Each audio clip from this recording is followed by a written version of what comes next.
Half of six-figure earners are broke by the 15th of every month. That is not an opinion. That is PYMNTS, intelligence data from January 2025.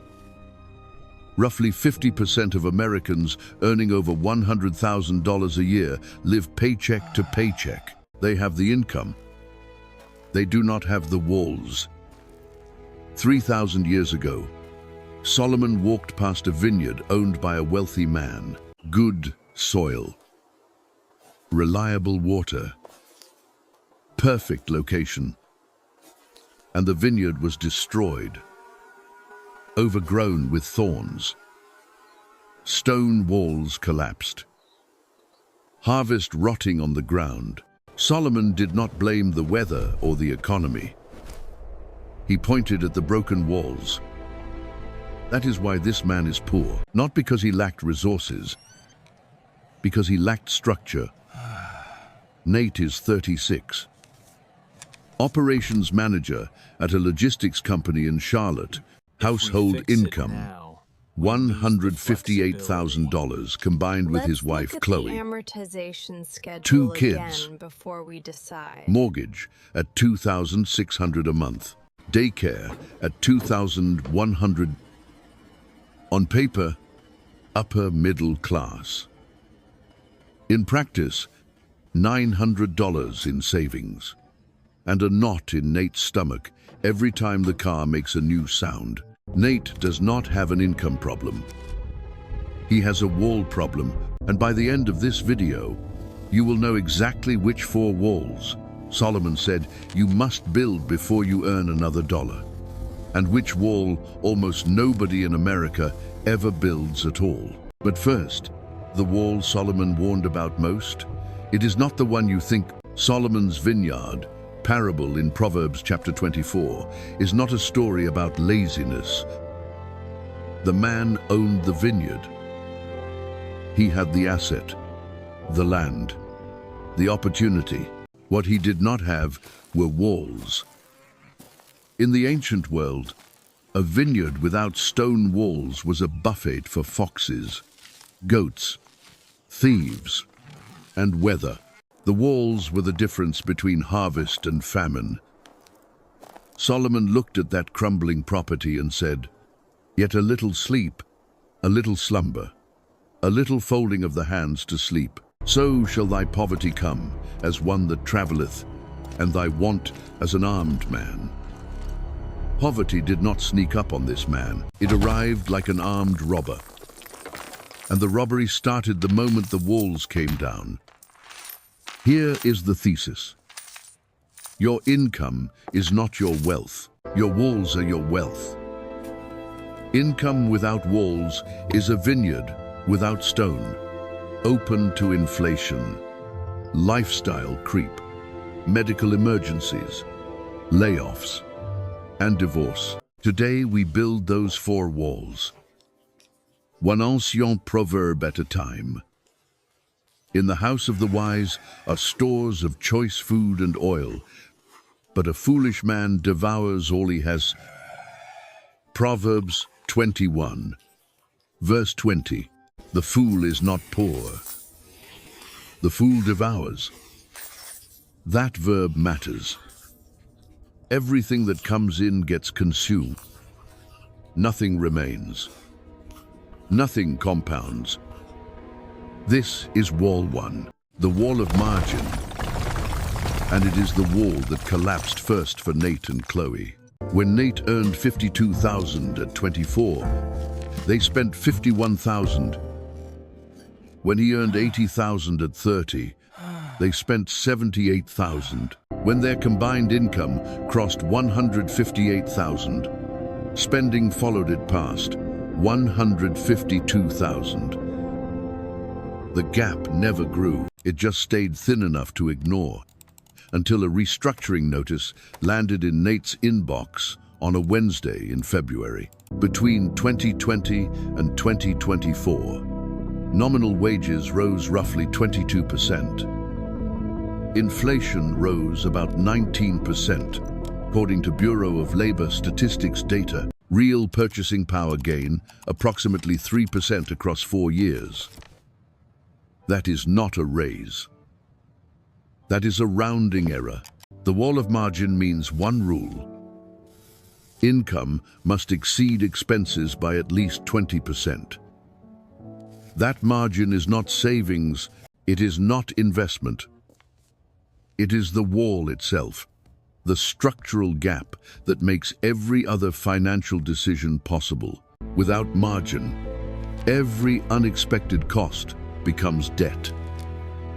And debt is just another word for a wall that somebody else owns.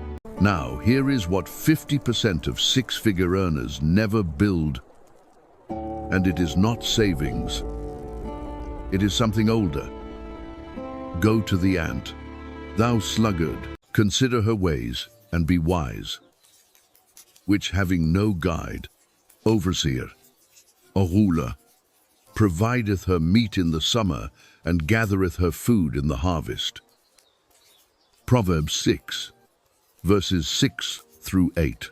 Everyone hears work hard. Solomon is saying something sharper. The ant does not wait for permission or a performance review. The ant stores in summer because the ant assumes winter is coming. This is Wall 2, the Wall of Reserve. The famine fund, Nate's grandmother called it hush money. Not in the criminal sense. In the silence, your anxiety sense. She kept 6 months of expenses in a separate account at a separate bank. Never touched it. Not when the washing machine broke, not when Grandpa needed new tires. The reserve was for one scenario only, the world falling apart. According to Fidelity Investments 2026 data, the median 401k balance for Americans in their 50s is $64,300. Half the people near retirement have less than $65,000 saved. That is 18 months of modest living, not a retirement fund. The wall of reserve means 6 months of core expenses held in a place you do not touch for convenience. Your reserve is winter money. Everything else is summer spending. Column right here. After the restructuring scare, Nate and Chloe sat down with a spreadsheet. Core monthly expenses, $7,200. Timesys, $43,200. They were $42,300 short of having a wall. They started with $200 a month. Chloe picked up a freelance branding project. They canceled 3 subscriptions they were paying for but never using. 14 months later, the reserve crossed $43,000. Nate told me that was the first night he slept through in 2 years. That is not a financial strategy. That is a wall, and walls let you sleep. If you have ever opened a bank app at 2 a.m. and felt your chest tighten, this next wall was written for you. I went by the field of the slothful, and by the vineyard of the man void of understanding, and lo, it was all grown over with thorns, and nettles had covered the face thereof, and the stone wall thereof was broken down. Proverbs 24. Verses 30 through 34. The man had a vineyard. He was an owner who did not steward what he owned. Solomon calls him void of understanding, not void of assets. Wall 3 is the wall of ownership, and it is where the salary trap becomes visible. A salary is someone else's wall. You build it, you maintain it, you protect it, but it belongs to your employer. The moment they decide the wall no longer needs you, your income vanishes. Your mortgage does not. Solomon never worked for wages.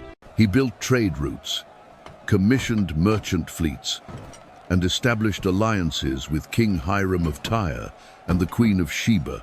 These were systems that generated wealth, whether Solomon was personally involved or not. 1 Kings chapter 10 records 666 talents of gold per year from trade alone. You do not need Solomon's scale. You need his principle.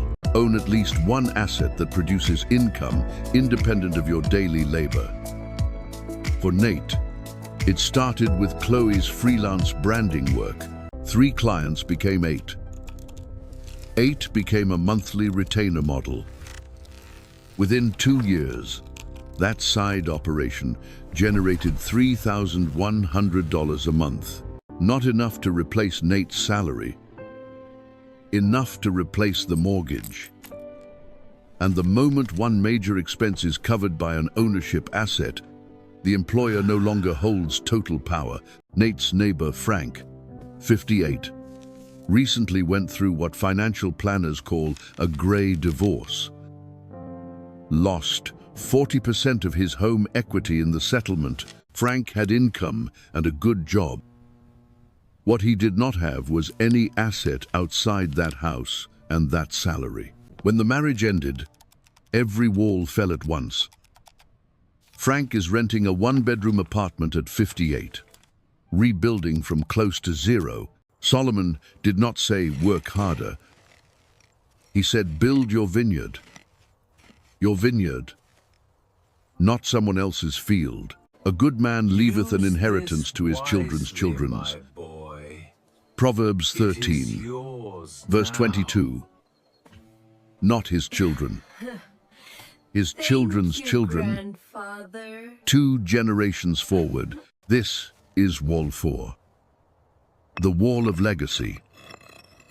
And it is the wall that almost no one in America builds. According to the Federal Reserve's Survey of Consumer Finances, families headed by someone aged 55 to 64 have net worth concentrated in their home and retirement accounts. Both get consumed in retirement. Neither reliably transfers to the next generation. Legacy is not what you accumulate. Legacy is what survives your spending. A Roth 1 R Asian grows tax-free and passes to heirs without income tax burden. A small rental property generates income for decades beyond the owner's working years. A family LLC protects assets across generational transitions. Nate and Chloe opened a Roth 1 R for each of them, and a custodial investment account for their 2 kids. Total monthly contribution, $600. Compound growth over 25 years turns that into a wall their grandchildren will stand behind. That is Proverbs 13, verse 22, translated into a monthly auto transfer. Remember Nate's $900 in savings? 18 months later, his reserve crossed $43,000. Chloe's business covers the mortgage. 4 investment accounts are compounding quietly. Same income. Different walls. Here is your first step. Tonight. Not tomorrow. Tonight. Open your bank app. Calculate the gap between your monthly income and your monthly spending. If it is less than 20% of your income, you now know which wall to build first. That is your homework from Solomon. If someone you care about is earning good money but still living with that 2 a.m. not in their stomach, send them this video. Not as advice, as a mirror. Sometimes, the most generous thing you can do is show someone the wall they forgot to build. Next video, Solomon's debt prison. Why Proverbs 22, verse 7 says, the borrower is slave to the lender. And the 3-gate system, ancient Jewish families used to make sure debt never entered their household.